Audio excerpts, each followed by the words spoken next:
Welcome back to Bleacher Brawls, the home of the greatest rivalry in professional sports between the Boston Red Sox and the New York Yankees.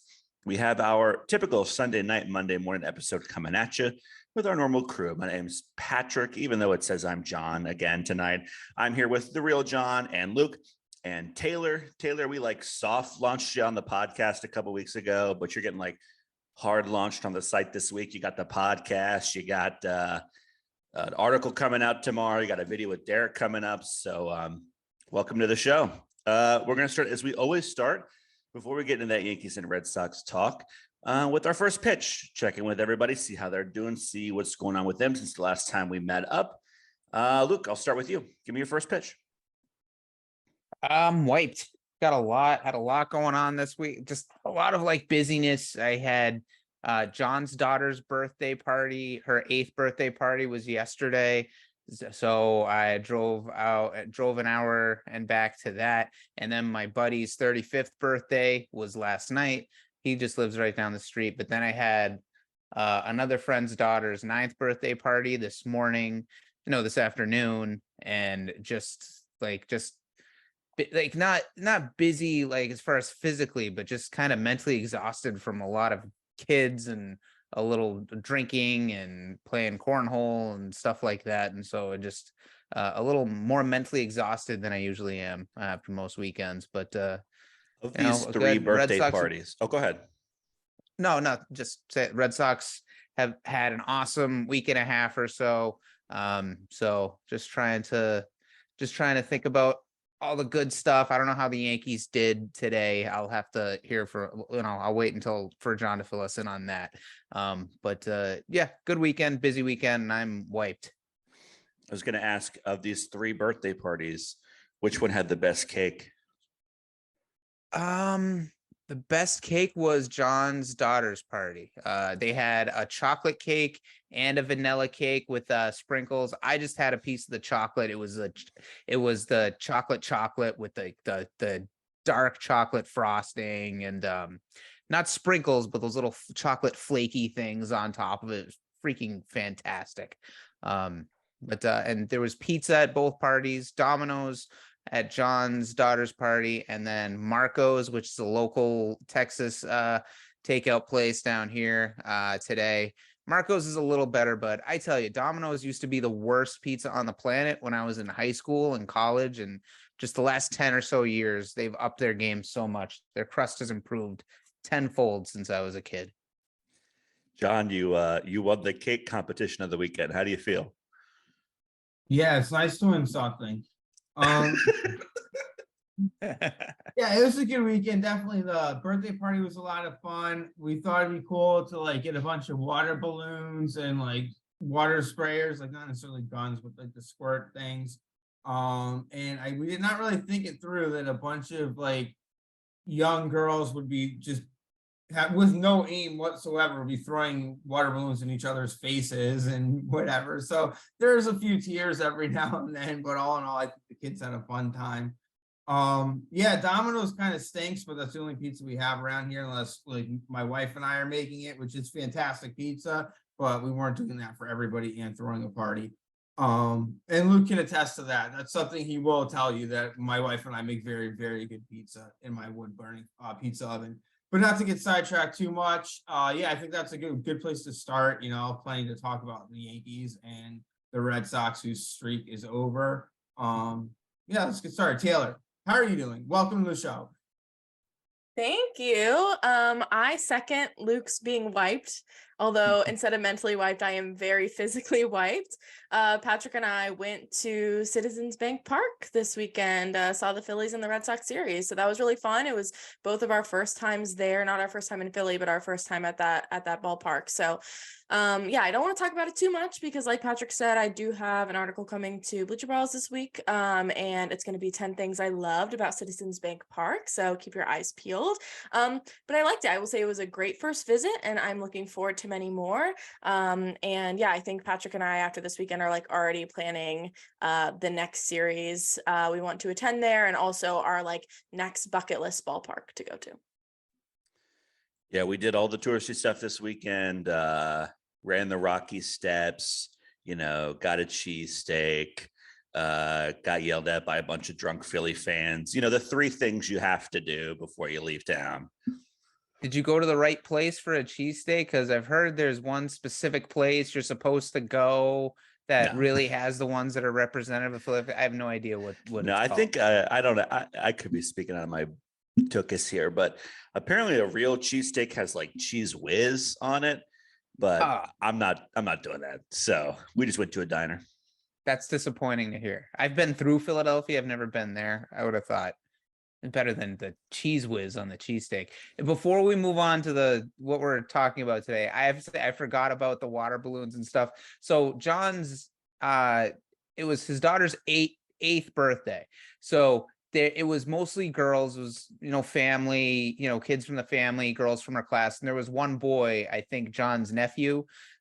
He's littler than most of the girls. He's maybe 5, 6, something like that. 5. Okay. So he's in the middle of all of it. All these girls, they're throwing water balloons, squirt guns. He's obviously got the most energy. He's the most rambunctious. He's squirting everybody and all of a sudden. But there was this one girl there that just targeted him, was just pelting him with water balloons. But she would throw him from point blank range, like a mob hit, like 2 feet away. And at least a couple times I saw just pelting him in the back of the neck with water balloons that didn't break. They just bounced off of him. So it was like he was getting hit. It was just like he was getting punched in the back of the neck almost. He was crying a lot during that party, and with good reason. He wasn't a baby or anything. He was just getting abused and singled out for his gender, I have to say. A crime. All right, John, we'll start with you. Birthday parties aside, Yankees were up 6-0, I believe, at one point against the Rays today. A Rays team that doesn't look like they're even going to lose 20 games at this point. And I'll let you break it down. I don't need to speak for you. I mean, I think you guys want to focus on today. I can see the look in Luke's eyes already. But, we have to take this on the whole. The Yankees are without Aaron Judge. They've been decimated by injuries. They played 2 really good teams on the road, right? They were on the road they were at home versus Cleveland. But they played 3 games in Tampa and then 3 games against Cleveland at home. They went 3-3. So they split a 6-game series. It's pretty good. That's what they need to be doing right now, is just weathering the storm, getting through it, this stretch. It looks like Aaron Judge is coming back, which this Tuesday, that's potentially what's going to happen, is that they're targeting Tuesdays and Aaron Judge return. Sounds like he wasn't really that hurt to begin with. So I think they've done an all right job given their situation right now. There were a few things I want to point out about that. So first off, they're still over 500. I know you guys are going to have a lot to say here on May 7th, that the Yankees are 2 games behind the Red Sox in the loss column, but it's May 7th. It's 2 games behind the Red Sox. It's 2 games in the loss column. It's nothing. I do think Harrison Bader coming back has been huge because he's been a real spark plug. He had quite a few big hits this series. And then you've also seen Torres, Rizzo, LeMahieu, and even Willie Calhoun step up and have a couple big hits in their wins and even in some of their losses, And again, even this series against Tampa, Tampa is the best team in baseball right now. Without today, as May 7th, Tampa is unquestionably the best team in baseball. And the Yankees, each game was a 1-run game. So they're hanging in there. Obviously you'd want them to be playing better, but for what they are right now, I think they're doing a pretty good job. Like I said, Judge potentially back as early as Tuesday. Severino's on the horizon. He's already making his rehab starts. That's good because that pushes Clark Schmidt to the bullpen, where I think he'll be really good. Just going to make your bullpen all that much better. Domingo Germán has had a couple good starts in a row, so he seems to kind of be finding that form again that we saw a few years ago. I don't know, Germán, it's always been a question of consistency, but he has looked really good these past 2 starts, so that's promising. And I don't know why, but there was an insane amount of criticism on Nestor Cortez that he's not Nestor Cortez had a bad start, and was it Texas or Cleveland, whatever it was. He had a really bad start. And he was getting killed for it. Is this the real Nestor Cortez coming out? Or there's a lot of things he hasn't been that good this season. It was one bad start. So I know I heard it on sports radio. I think I saw it on Twitter. I don't know what everybody's talking about. It was one bad start from Cortez. You're allowed to have those every now and then. And to agree with, and one last thing, not again, but one last thing. Agree with Cassim here. Cassim's always the first guy to just crush Aaron Boone. It was pretty clear Garrett Cole needed to come out of that game today a lot sooner than he did. And for whatever reason, Aaron Boone just didn't do it. I mean, for a guy that's so quick to go to the bullpen, for some reason today, it was just, I'm not going to go to the bullpen when it's very clear that I should be going to the bullpen. So I don't know, another boneheaded move by Boone this season. I've defended him in the past, but this season, especially his past couple of weeks, he's made a lot of bad decisions, which are driving me crazy. And Michael K. Yes, Network, Michael K.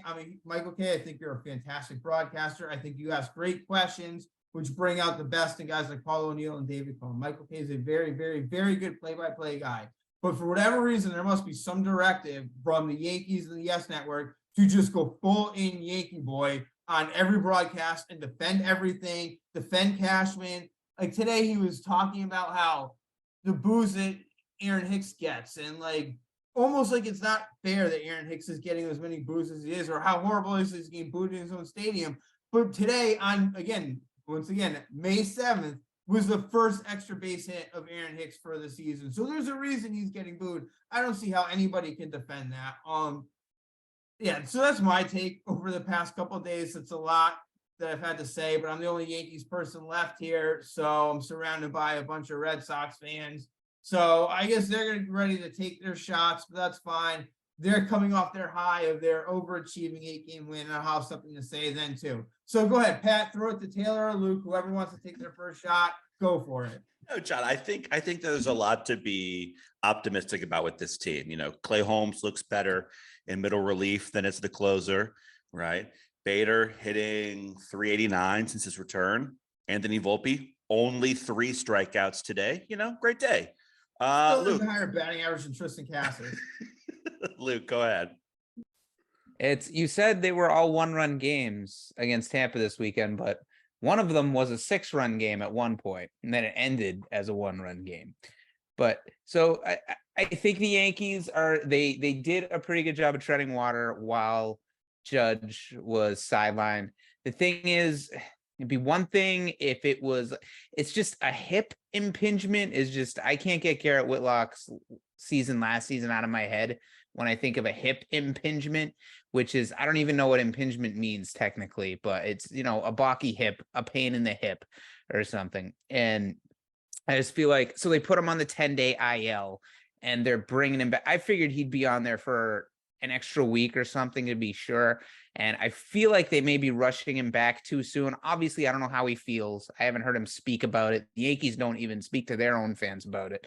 So who the hell knows? But the thing is, they don't have a choice. That he needs to come back. Even if he's not feeling well, he's not going to say anything about that. And they have no choice but to bring him back, because the Yankees, they would have no choice but to just throw him back there immediately, because they can't survive without it. He is their offense. He's the only thing. He's the only threat they have in there, especially with Stanton hurt.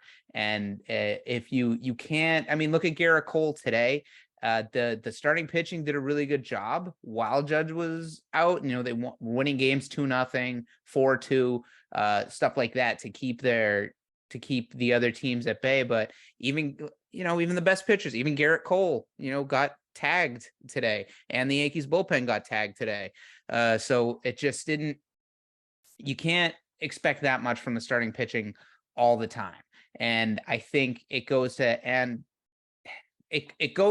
when your whole model of your team, not your whole model, but the vast majority of your model of your team is spending big on free agents, that this is what's going to happen, that you have no choice but to have those free agents. But if those free agents aren't producing at a high level, then you're screwed. You got nowhere to go. And that's the fundamental problem when you build through free agency without focusing completely on building, not completely, but without placing a primary focus on building from within. Because after the steroid era, free agency isn't nearly the sure bet that it was, because people get it, especially with pitchers throwing as hard as they do today. Pitchers' arms get hurt all the time. People can't recover the way they did back in 2003 when they were all on steroids and would heal magically. So I think the Yankees, teams like the Phillies that the Red Sox just won 2 out of 3 from this weekend, they're top heavy organizations with little of substance in form of replacing stars when injuries happen. So the Yankees have no choice. They're already screwed with Rodon. Who knows when Rodon's going to play again? And now Judge's hip is still bothering him. They got no choice. They need Aaron Judge in the lineup because who the hell else is going to produce runs? They would not be bringing Aaron Judge back if Aaron Judge wasn't okay to play. I'll tell you that right now. They don't, like, as rough as it's been, they're about to play Oakland next, another series with Tampa Bay, and then Cincinnati's on deck after that. They wouldn't be bringing Aaron Judge back. They realize how important he is to this team, and they would not be bringing him back if he was not healthy. And they just went 3-3 against 2 really good teams. So it's not like there's no offense outside of Aaron Judge. They're aware of the fact that they can weather the storm. They're aware of the fact that it's early in the season. There's still plenty of time to pick up and plenty of time to pick up ground. Like, you're not going to pick up ground on Tampa, it looks like, but you can still be fighting for second place in the division. It's not like there's that big of a gap between the Red Sox, the Orioles, the Blue Jays, and the Yankees right now. So yes, Tampa's running away with it, but second place and really moving up, higher up in the wild card, that's still up for grabs, and nothing's off the table this early in the season. But say he was still really hurt and it was going to be a few more weeks or whatever. Could the Yankees afford to just keep him on the IL for a long period of time? Because Yankee fans aren't going to tolerate some more a much longer performance of what they've seen without Aaron Judge, because it could, in a few more weeks, who knows how far out of, if you could fall out of contention, not recover like the Red Sox did early last season. Yeah, I mean, that's always a possibility, but I don't think with all the money they just invested in Aaron Judge, are they going to really risk like screwing up his hip this early in the contract just because in a short term, like short-sighted move? I don't think they do that. I think even when he went down, like he did kind of say we didn't really feel that bad, but it's just the Yankees being the Yankees. For what it's worth, if Aaron Judge didn't go down, they were going to keep Harrison Bader in the minor leagues for an extra week to just break him in even slower. He looks perfectly fine. Like Pat said, he's batting like 380 something since he's gotten back. But he would still be in the minors right now with this slow injury thing, because that's just what the Yankees do, because they're trying to manage for the postseason now. And of course, the issue they have at the moment is you got to get there. But over the past, like last season, they managed their injuries with October in mind. And I think they're trying to do that again this year. They just, have to make sure they're getting there. Taylor, the Yankees last year were a really good team, but they had Aaron Judge, who played 157 games and was damn near an 11 WAR player. He's been out for the past 10 days and they're 1 game above 500. What are the Yankees without Judge? What are they with Judge? I mean, gosh, guys, I hate to be like an echo, but I feel like you guys summed up most of my thoughts. I feel like, I don't think that the team around Judge is great. I think that John's right. There are a lot, objectively, like there are a lot of injuries right now. Tampa's on fire. Like they have a lot of things specifically with this series batting against them. Judge was worth 10 wins alone last year. I feel like that's crazy for, one single player. He just went bananas and he was, pretty hot until he had to go out. But I think without him, they're just closer to a 500 team. I don't think that that's bad. They are very, I think Luke's right. They're very top heavy right now. They're very reliant on their like big, heavy hitters, literally. And like, if they're not there, they're not there. They don't have a deep team that can just come in and swoop and fix it for them and do more than just tread water, like they both said. So talking about like Judge coming back, I want to say that I am optimistic that John is right and that they would not bring him back if they didn't think he was ready. I feel like they've been weathering the storm of people that are upset pretty well already. I think that they would hold out. I think that they do realize that he is just far too valuable to potentially risk an even worse injury and have him out for even longer. The guy's a mammoth. let's talk about that. He's a total mammoth in a position that is not going to support his body for a long time. Like, they can't really afford, if they want to keep playing him like this, they can't afford to just like rush into bringing him back. 6'7", 285 pounds, I believe. I said, and John can confirm this, I said 2 or 3 years ago, if the Yankees were smart, they would if the last place Yankees were smart, they would have moved Judge to first base and Gary Sanchez to the everyday DH, because when you got a guy who can hit like that has a body that huge, he shouldn't be running around in the outfield every day. He's a good fielder. I'm not taking that away from him. He's got a lockdown center fielder, Luke. He's a very good right fielder, Patrick. Okay, but look, you forget that the Yankees have Giancarlo Stanton in the DH spot. So how is that plan ever going to work to begin with? And I don't think Aaron Judge should be playing first base, because I think there's more wear and tear on your body playing first base than there is playing right field. I highly disagree with that, but I was saying this before the Yankees got Stanton. When did the Yankees get Stanton? 2018. 18. Okay, I wasn't saying it before they got Stanton, but I didn't realize Stanton literally could not play in the field at the point that I said that. And that is true. You have been saying this for years, so it could have been before the Yankees got Stanton. It could have been after. I don't know when you first said it, but yes, you've been saying that for years. But I disagree. I think you're taking more of a beating, just having to get down, you're moving a lot more, and there's a lot more action at first base than there is in right field. We're jogging around and only handling, fielding a couple of balls a game. The fact that people think he shouldn't be in the outfield. He's a tremendous athlete. He could be a lockdown center fielder if they didn't have Harrison Bader there. So I disagree. I would not put him at first base. I would DH him more. Like, if Stanton could play right field, that's a great platoon.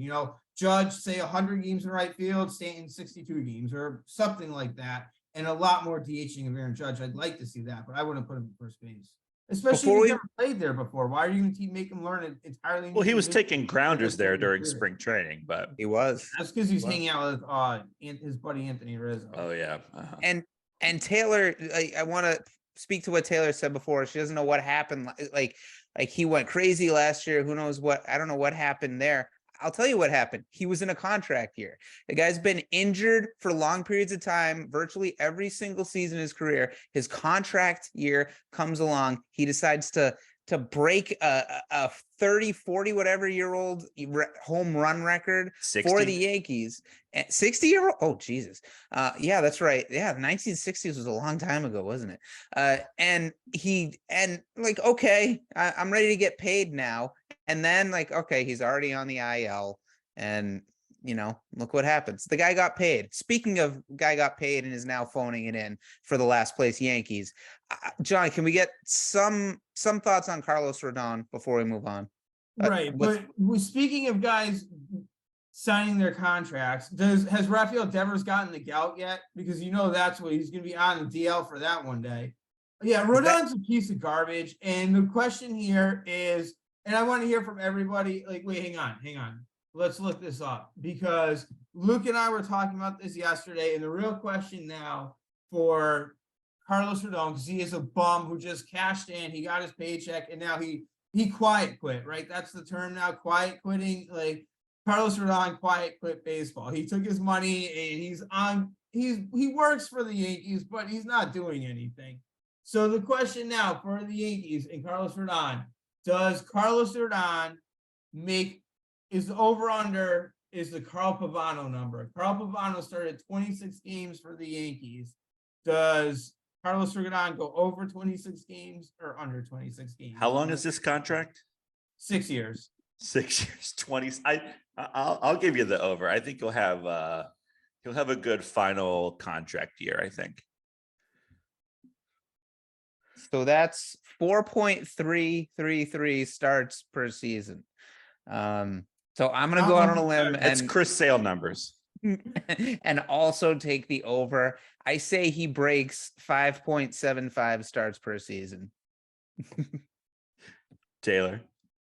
I'm thinking. I think I gotta go over. I mean, that's just pitiful. If it's the under, that's pretty pitiful. Yeah, I think I'm gonna go. Carl What? Pavano. So were the Carl Pavano Well, days. I mean, yeah, but Those were some dark times.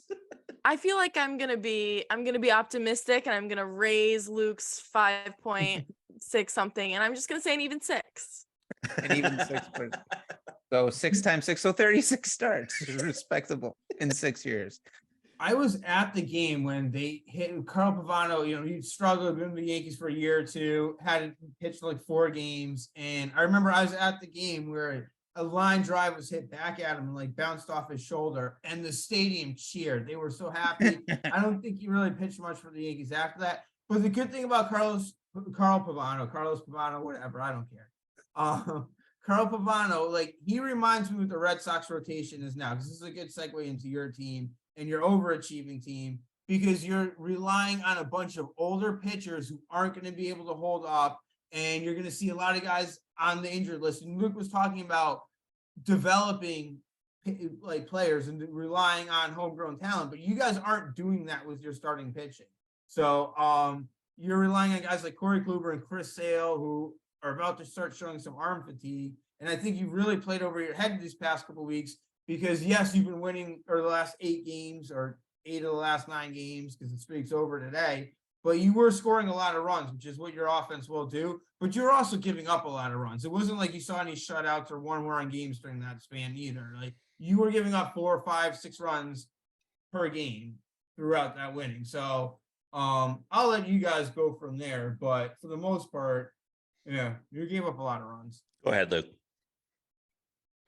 Well, I was just gonna look up the number, how many runs they gave up each game, because I didn't look that up beforehand. But the pitching it's 12, because Houck went 5 2/3 today, so it's now 12 straight games. So including all of the 8 games of this streak, that the Red Sox starting pitchers have gone 5 innings or more, and that was the big problem before that stretch. It was starting pitchers couldn't make it out of the 4th, 5th innings, and the bullpen was getting taxed, even though the bullpen has been really great this season so far. But now it's shaping up, like I was saying was going to happen the whole time. Let Sale get a few starts under his belt and get reacclimated. Let Bayo get acclimated. Let Whitlock be acclimated, but he's on the IL again now, so who knows how long that's going to take. So the starting pitching has looked very good recently. No one's pitching like Garrett Cole, but Chris Sale's Garrett Cole today, but yeah. Oh yes, today's version of Garrett Cole for the last place Yankees. But Sale was touching 99 on his fastball yesterday, or was it Friday? I can't remember. Friday. It was Friday, right, when Sale started. Kluber is finding the strike zone again. He was getting beat up at the beginning of the season because he kept walking guys, but he's finding the strike zone now. Tanner Houck has really held it down. He's great at getting guys out 2 times through the order. 1 time through the order, and then it starts. But he hasn't given up more than, other than that Blue Jays start last week, he hasn't given up more than 3 earned runs ever as a starter in his career. It's shaping up, and nobody's looking like an ace really, though Sale is kind of trending that way, but they look like a good staff right now.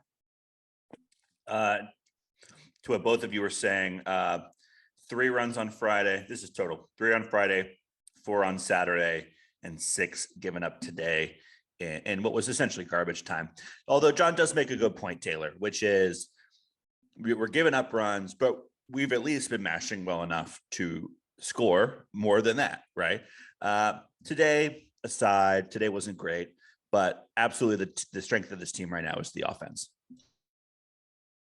Yeah, absolutely. This is without a doubt an offensive team. I will say defensively, someone who's really surprised me this season is Doogie. I feel like he came off last season with all the critiques from Cora, and he was feeling a little hot-heady, and I was a little nervous about whether or not he could actually take that criticism and turn it into action, or if it would just maybe harbor resentment and make him more sluggish. But I feel like he's really turned it on this year. So I do want to say defensively, I've been really impressed with him. But yeah, overall, it's an offensive team. It's a really deep team. I think that's something that, the Yankees lack, like me and Luke said. And, I feel like when we had a lefty, like, we were able to have when we were, oh my gosh, I'm sorry.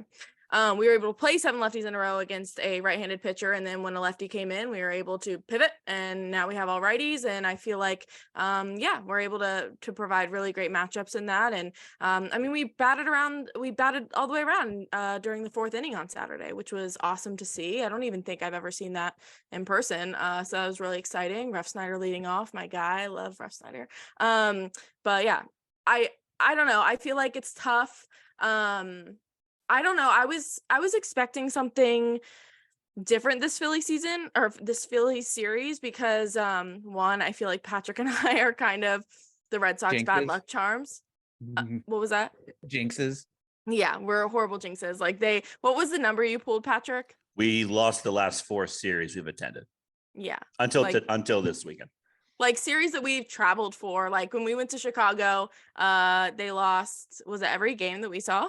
No, we won the last one, but it barely. That was right when all the starting pitchers started dropping like flies. That was like that series. We were on the plane back from Chicago. Like, I think this team is bad. Yeah, and that was when Dombrowski said he wasn't impressed with Wrigley Field. Yeah, and he became one of my favorite players. Yeah, tough loss, to say the least. But yeah, I don't know. I feel like I had like very modest, if not pessimistic, expectations for this series, and I think part of that is because like I know you will disagree with this, Luke, but I just like cannot believe how bad the Phillies suck. Like they have all the right pieces. I mean, they went to the World Series last year. They have, Kyle Schwarber, and they have Bryce Harper, and I mean Harper's back now obviously, but they have him, and now they have Trey Turner, and I feel like I just cannot believe that they consistently muck it up so badly. So I was pleasantly impressed with my experience seeing the Red Sox. It was nice to actually like see a win in person and root for them, like I love to do. But yeah, I don't know. I feel like I don't know. It's the same problem that the last place Yankees have. It's a top heavy team, and that's Dave Dombrowski's specialty. He builds top heavy teams. People who carry his water for him will dress it up and say Dave Dombrowski has such respect for premium talent. He wants to get the best players he can. He's a lazy schmuck who just grabs the most expensive guys that are the most high profile players available. And that's what he does. Dombrowski teams are great as long as everything goes well and the bullpen is not going to have to be heavily relied on. It's the antithesis of what the Red Sox offense is right now. It's top heavy, and it's just about the stars. And Rhys Hoskins is out. Bryce Harper has been out all season, and now he's coming back after, was it Tommy John surgery that he had? It's the quickest return from Tommy John surgery ever. And he missed 8.5 days after Tommy John surgery. And I don't think it's any coincidence that he comes back and the first full series he plays after he comes back is against the Red Sox, because Dave Dombrowski is like John Henry and those jerks are coming in to play us. Bryce Harper is going to be on the field for my team. And this is what happened. That's what you got. You got a bunch of guys who can go deep, but last year they weren't a very good team. They were a 3rd place team in the National League East that got hot the way top heavy power-filled offenses will get hot at times, and it lasted them 3 rounds of the playoffs, and good for them, but it just didn't work out. And I do want to touch, John, you have a response to that specifically? You just described the Red Sox. You're a top-heavy team that can go on a run, which is exactly what you just did. Top-heavy, Verdugo, Yoshida, Devers. Today you had a guy named Tilapia batting 3rd. I've never even heard of that guy. Raymond Tapia. He was on the Blue Jays for 3 years. The bottom of your lineup is trash. And Kike Hernandez stinks. All right, I'm sorry, he does. Wong, Dalbac's playing again. I don't even know who Valdez is. Casas is batting 163. Like, this is an old team. Plus, you have to deal with the fact that Turner is eventually going to get hurt because he's so freaking old, even playing DH. Like, that's what the Red Sox are right now, is a top-heavy team that just got really hot. And I know you know it because you wouldn't be, like, you're so excited that the Yankees are 2 games behind the Red Sox in the loss column on May 7th. 2.5 games total, but yeah, go ahead. For a couple of days. That's the last place Yankees. Use their. Then you're only going to be able to say that for a couple more days, and you know it. They're the antithesis. By the time we have this conversation next week, the Yankees will be ahead of the Red Sox again. They're the antithesis of what you just said. Like, look at this streak. They scored 12 runs in Philadelphia on Friday and Saturday without hitting a home run. I don't know how anybody goes into Philadelphia and doesn't hit a home run for 2 games, but they scored 12 runs without hitting a home run. It's been a complete team attack where literally everyone, John, literally everyone has contributed throughout the winning streak. Turner, Devers, Hernandez, Casas, and Emmanuel Valdez all had RBIs Friday. Arroyo, McGuire, Ref Snyder. RBI today. Like, if you're just gonna say, "Oh well, Casas had an RBI," how impressive! Like, wow, you know, a lot of I'm showing Aaron how Hicks different has it was. a couple RBIs too. I'm showing how different it was because Saturday it was all different guys. Arroyo, McGuire, and Ref Snyder and Tapia had 6 hits and 5 RBIs between them.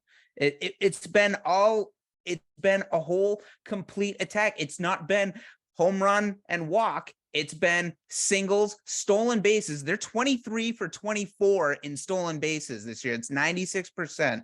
It's an attack built on working the count and getting hits. It's not okay, Devers and Verdugo and then pray. It's been the exact opposite of that. And yeah, you said Dahlbeck was in the lineup today. Yeah, it's no coincidence whatsoever that Dahlbeck gets called up today, and today just happens to be the day when the 8-game winning streak gets snapped, because he's more of a jinx than Pat and Taylor are.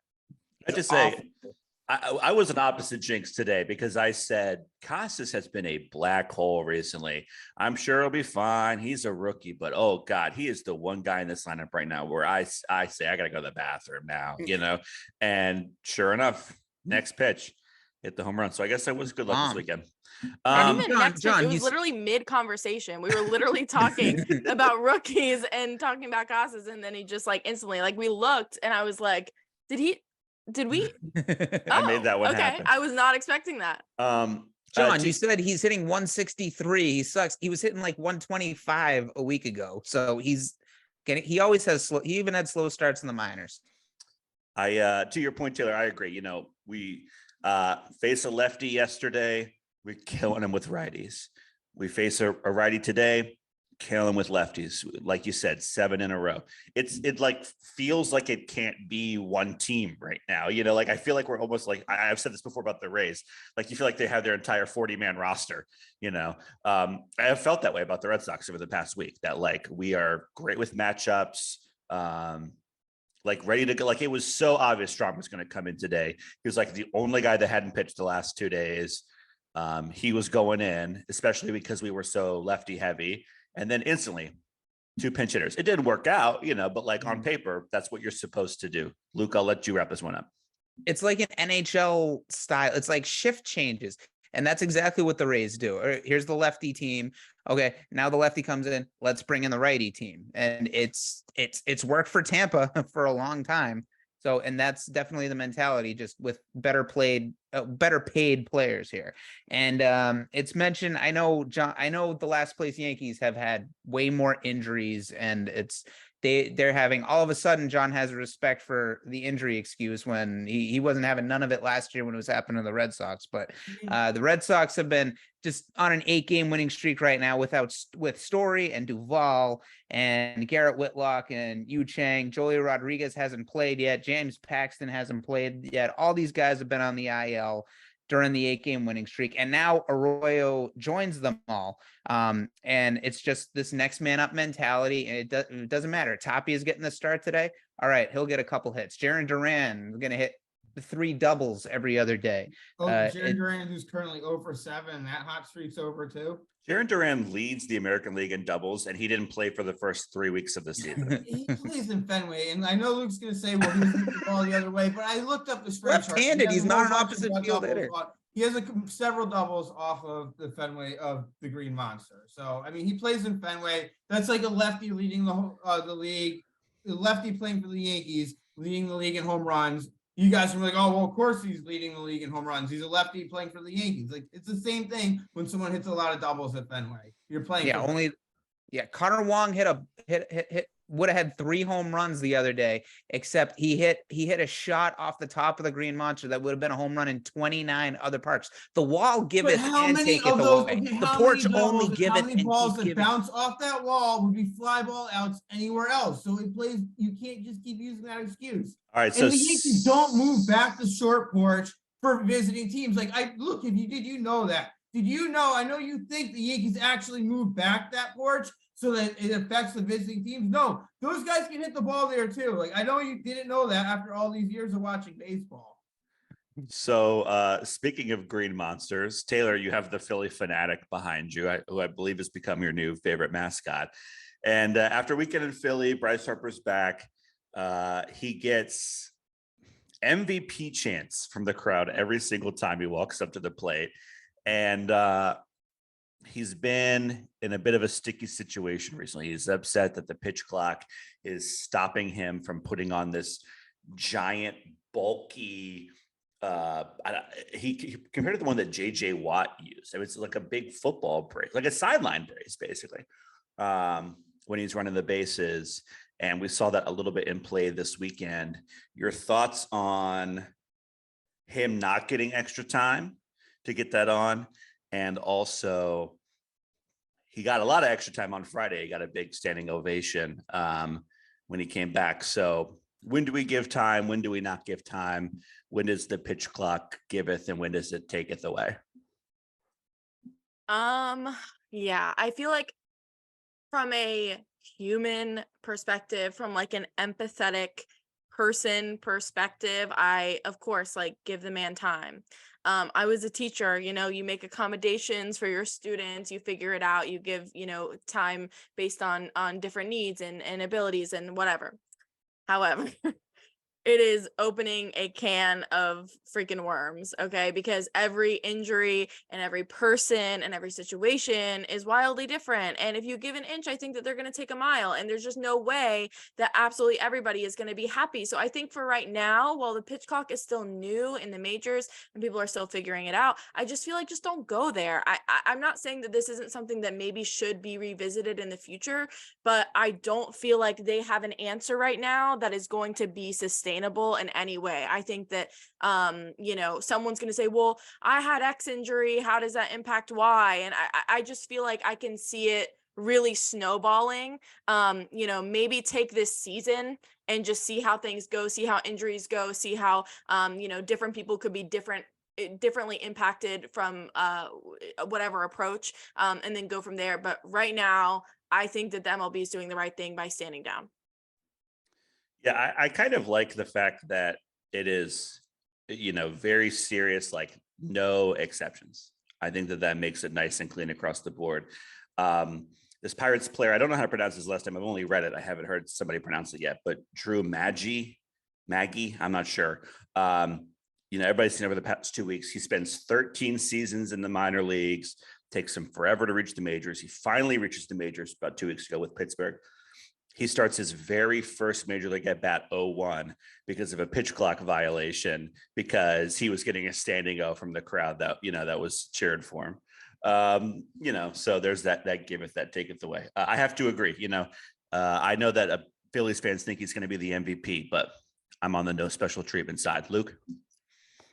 No, absolutely. No exceptions. A rule is a rule. And Bryce Harper is the epitome of the entitled millennial who thinks he should get anything he wants because he's good at something, because he's super talented at something. I remember a few years ago, he was playing in a game where it was drizzling outside. It was wet and he ran to first, but he was coming off a leg injury of some kind. He slipped on a base and he went down and he was irate. He was screaming at people. And in the press conference afterwards, they asked him, are you okay? Yeah, I'm okay. Yeah. So what was the problem out on the field? And he's just like, he took his time answering and like in a really dramatic way. I don't like wet bases. I don't like wet bases. I think the fans are too fanatic. I think they're blowing his head up. Oh, yes, of course. And that happens to most superstars. But it's what do you want to do? You want to do away with playing in light drizzles, Bryce? Is that the way to fix this? Or should someone just when you hit the ball, should a bat boy or a clubby or something run in front of you a little bit and just scrub off the base right before you step on it? Rules are rules. If you need here's the thought. If you need a revolutionary piece of equipment that has to be strapped onto you in a very time-consuming process like the freaking Iron Man suit, then maybe you shouldn't be playing yet. Maybe you should actually take that whole time off that you should be taking from after Tommy John surgery instead of rushing back to the field so you can make Dave Dombrowski look good in front of his old employers that he's trying to spite. But again, this is what happens when you're on a Dave Dombrowski team. This is what happens when you're on a team like the last place Yankees. He's got no choice but to return. Rhys Hoskins is already out. He's not coming back. And some surface level, uncreative, lazy 9 a.m. tea time having, non-developing, casual Friday exec hack like Dave Dombrowski doesn't plan for contingencies of things like underperforming stars or injuries. So what else am I going to do? Bryce, you got to come back early because I can't look bad. John, I'll let you wrap this one. What do you think about the special time on the pitch clock? And this is why Dave Dombrowski is the worst. Look, I mean, it was applicable. If there's, well, I agree. My response is Cashman's an idiot. Look, if there's one thing I am, it's honest with myself. I'm always honest. I'm the most honest person on the show and probably the most humble. But right now, I'm the most honest person. So my honest response is, if this pitch clock negatively affected the Yankees, I'd be the first one on here screaming about how unfair it is and I don't like it and they need to do away with it. But since I hate Philly, I really hate the Eagles and by contrast, hate the rest of Philly. Yeah, I don't care about Bryce Harper. So yeah, too bad, just learn to deal with it. And I assume that if they did start making special time, then guys would start trying to look for that excuse to get the special time. And you'd see a whole lot more braces for a whole lot more players. So until it affects the Yankees, screw it. Great. We're going to kind of wrap up this Phillies conversation with our last bit of the night. We're going to do a draft. Haven't done one of these in a while on the Sunday show. Inspired by our weekend in Philly and Taylor's upcoming piece on the website, things she liked about Citizens Bank Park. We are going to do the ballpark draft. So this is things that you can only get when you are at the ballpark versus watching a game at home. So what is different about the food? What is different about the drinks, the experiences? What is it about being at the game that that you particularly like? Everybody gets to draft their own different things, food, drinks, experiences, whatever it may be. We randomized the order before we started. Somehow I ended up first, myself, then Luke, then Taylor, then John. We're going to snake back around. I think we're going to do 3 rounds. So 3 picks each. You'll get the idea if that explanation didn't make any sense. I'm going to kick this one off with a ballpark experiences draft. And I'm going to have to say that my favorite thing about being at a Major League game is the hot dogs. So I'm going hot dogs, number 1. Luke? I like the tall beers. They're $15 each at Fenway Park anyway, but I like going up there, before I get in my seat, getting the 2 tall boys, for $45 and going and sitting down and nursing them for usually the first 2 innings. Then you go take your pee break after the second. Then you get in line for the next 2. And that's where I stop because it's, I'll have my next 2 over a much longer period of time. Because once with me, when I'm drinking beer, once I break the seal, it just doesn't stop coming. So, but I want to get 4 beers over the course of the game. So I get 2 quickly and then 2 slowly extrapolated over the course of the game. And it's a whole ritual for me. So I like the tall, expensive beers. Taylor, you got the 3rd pick? Oh, I thought John had the 3rd pick. No, you're 3.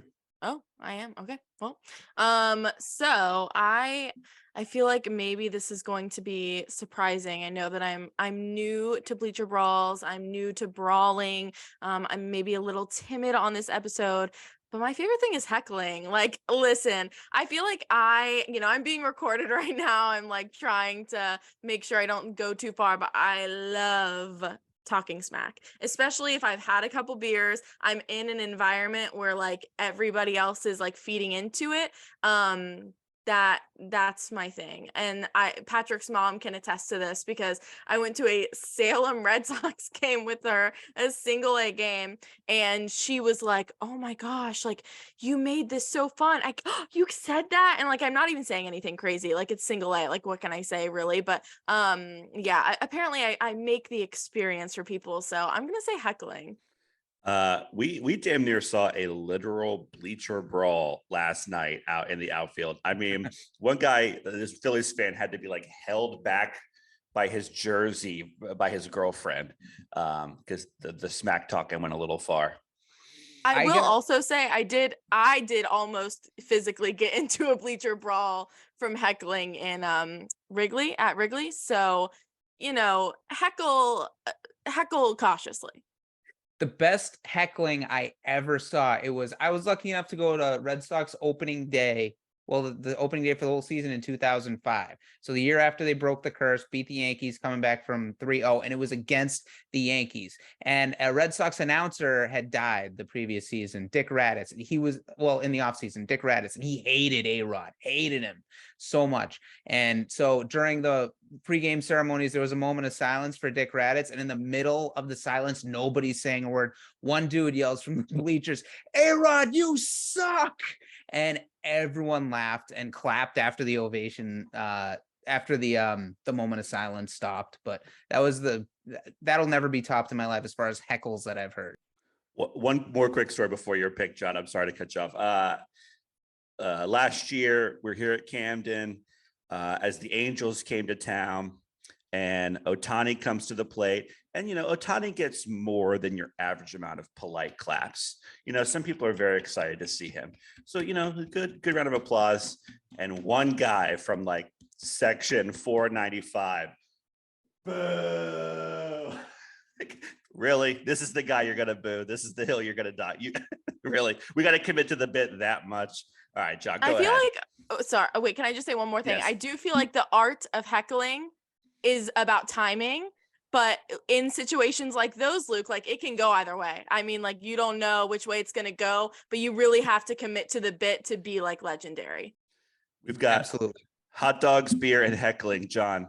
Yeah, I got completely. I was going to do heckling, so now I'm thrown off. So I'm just going to tell my heckling story since everyone else got to tell theirs.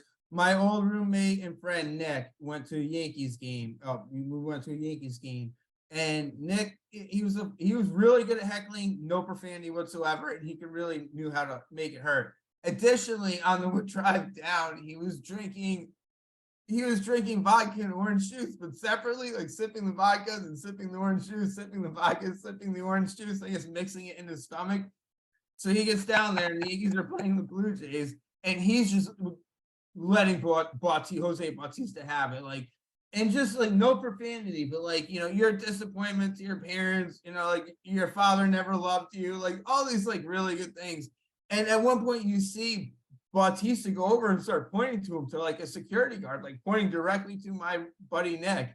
And eventually the security guard comes over, they, make their way around, come over to him and just basically like, look, we're gonna have to, you have to stop, or we're gonna ask you to leave, or however they word it. And he just turns to the security guard after drinking like all that vodka and orange juice, and just like, I don't see that happening. Like, no, we're gonna have to kick you out. He's like, yeah, like that's fine, you're gonna have to kick me out.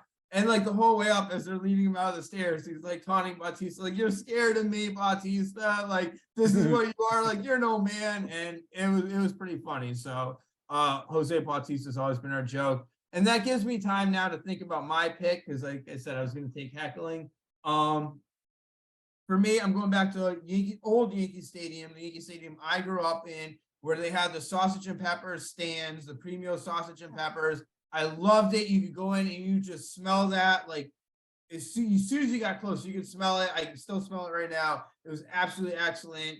Yankee Stadium, old Yankee Stadium, Premio sausage and peppers. That was my go-to every time. I'm picturing a single tear going down Jose Bautista's cheek as that guy's talking about the relationship he had with his father. One of these shows, John will have to tell a heckling story about me. Only I was heckling a security guard, not any players, after I had too much Bacardi 151. We don't have time for that tonight. That might be its own episode. The last time you said the last place Yankees, I almost was going to pick 151 as my experience, but that's for another day. John, it is right back to you because of the snake. Yeah. Right back to me. I went to one of the last games of the ballpark at Arlington before they built this new one. They played the Yankees. It was shortly after I moved down to Texas. And at that old stadium, I don't know if they have it at the new one. I haven't been there yet, but they had fried peanut butter and jelly sandwiches. Were absolutely amazing. I've never had those anywhere else. I love peanut butter and jelly. Fried peanut butter and jelly is with powdered sugar on it, just even so much better. So I've only ever had that at that ballpark at Arlington. So as far as I know, that's a baseball experience. Sure, you can get it somewhere else, but that's going to be my pick. There's a reason you haven't heard of that anywhere else because it sounds gross. No, I will say it went viral on TikTok. Like I feel like during the pandemic when like all crazy thoughts went viral on TikTok, where I don't know if you know this, John, but people put Uncrustables in their air fryer and add powdered sugar. So it's easier to make than you think. You just throw an Uncrustable in there, throw some butter on it, and you're good to go. You can relive that experience. No, I know what I'm doing for lunch tomorrow. Taylor, back to you. John went specific. What do you got? Your ballpark experiences. I feel like, we've had hot dogs, we've had sausages. I'm not going to say veggie dogs, but just know in spirit that would be my pick. I am going to piggyback and do a slight variation and say, I'm sorry, Luke, but your tall boys ain't it. It's draft beer all day. It is draft beer, and not all ballparks have it. Not only did Citizens Bank Park have draft beer, they had it in giant baseball bats, and they had my favorite beer, Summer Shandy, on draft. So I was in hog heaven this weekend with the drinks. Broke my seal very early. I can empathize there, but yeah, I'm going draft beer.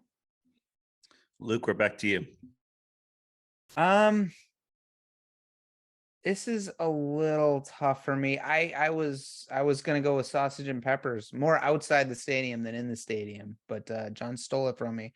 So I'm going to just go with the victory song at the end when your team wins in Fenway. It's Dirty Water and then Tessie.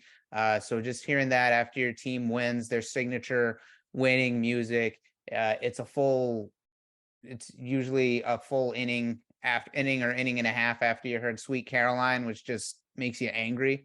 And then after your team wins, you just getting to hear the song that you hear. If you hear Dirty Water on the radio and you're a Red Sox fan, it's, you're not thinking about the Standells, you're just thinking about the Red Sox winning. And that Tessie song that became a sensation in Boston after the 2004 season. Just hearing those songs back to back is special, and so I'm just gonna go with that. Hearing the victory songs after a Red Sox win. I have two back to back, and the second round, and then our final round, the third round. I'm gonna go. My second round pick is gonna be I love promotions and giveaways. I wrote a piece on bleacherbrawls.com a couple weeks ago detailing the best and worst promotional night, giveaway night of every team. I think that's just a great way to bring people in. I think, you leave with a cool knick-knack. I think baseball has the best of those by far than any other sport.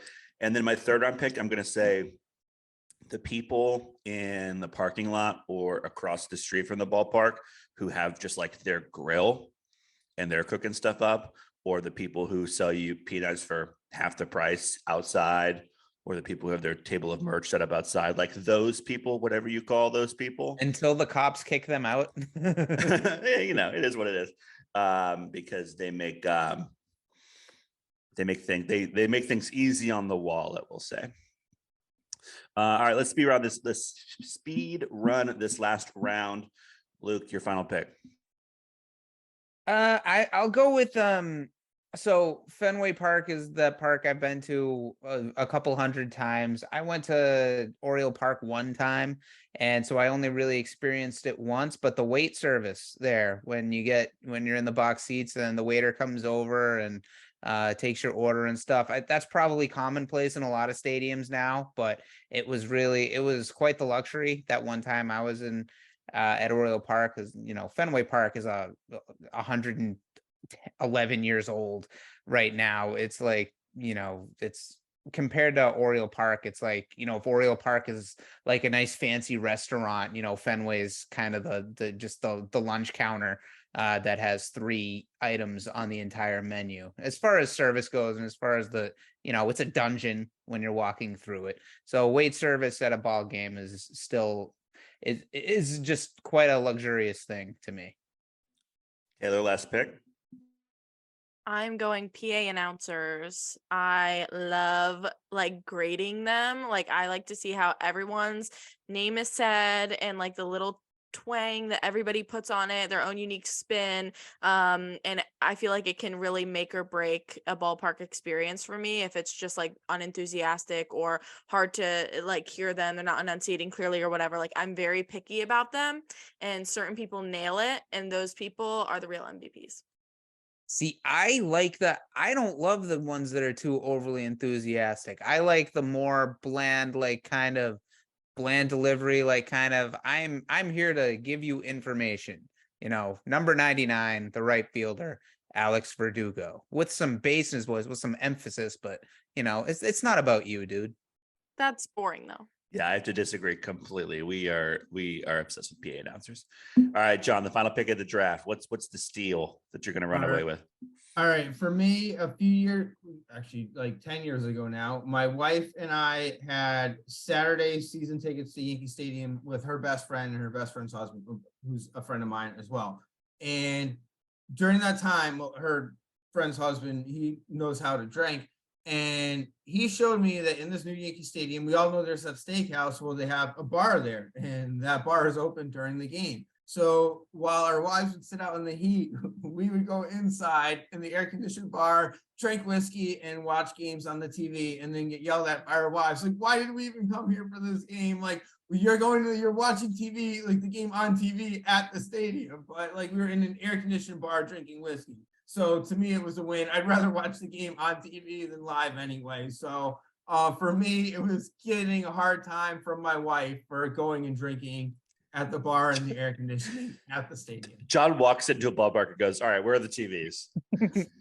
No, it's so football. Yes. Because if you live in a cold area of the country, you'd rather sit at home and watch on your big screen HD TV than sit in a 15 degree stadium. But yeah, I mean, a baseball game in the summer, it's way better at the park. No, I'm in the air conditioning. I'm drinking whiskey, which they don't serve at the seats. There's no air conditioning out there. In all honesty, I love the Yankees. I can take or leave Yankee fans. So when we're isolated, just the two of us at the bar, it was a nice experience for me. You lived in Texas for years. You should be immune to the heat by now. Well, that's true. That was back then. All right, guys, that was a fun draft, fun episode. Covered it all: Red Sox, Yankees, Phillies, ballpark experiences. I think that's where we're going to wrap it up. We got Taylor's piece coming out this week. John and Luke coming out with something every week on BleacherBrawls.com. Other places you can find us, our YouTube channel. We got stuff coming out there all the time. Red Sox, Yankees, everything between the lines. Our main social media hub is at Bleacher Brawl on Twitter. And if you're the guy that has at Bleacher Brawls, feel free to DM us and, we can make a deal. TikTok. Just deactivate your account, dude. Just deactivate your account. Have we checked in a while? I don't know if it's still around. It's still there. It's still there. I put out a tweet and accidentally put at Bleacher Brawls, and it was up there for 2 hours before I realized that what I did. It's still there. TikTok taking off, all the places where you find things. you can find Bleacher Brawls. So we're going to wrap up this Sunday night, Monday morning rivalry episode. Myself, Pat, here with John and Taylor and Luke. It's been a fun one, guys. We have Yankee episode later this week, Red Sox show on Friday, and we will see you next week for the next rivalry show. We'll see you then. Ice cream sundaes in a helmet, also very good. I was gonna say that too.